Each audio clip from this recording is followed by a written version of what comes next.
السلام عليكم متابعينا. يبدو أن مسرحية اختلاف مايا رجيل وأحلام عموري انتهى وقتها ولم تعد تحصل الكثير من المشاهدات، وآن الأوان لأن يأتوا لنا بفيلم جديد، وعلى ما يبدو أن الفيلم بدأ التحضير له بالكثير من الأكشن عبر السوريات كلتاهما وتشويق المتابعين.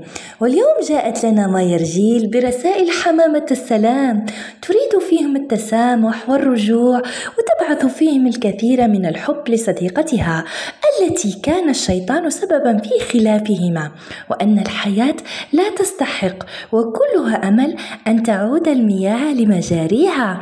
وبعد هذا السيناريو سوف تكون المفاجأة هي حضور أحلام عموري للحفل الذي ستقيمه مايا رجيل لكي تسحق الكثير من المتابعات.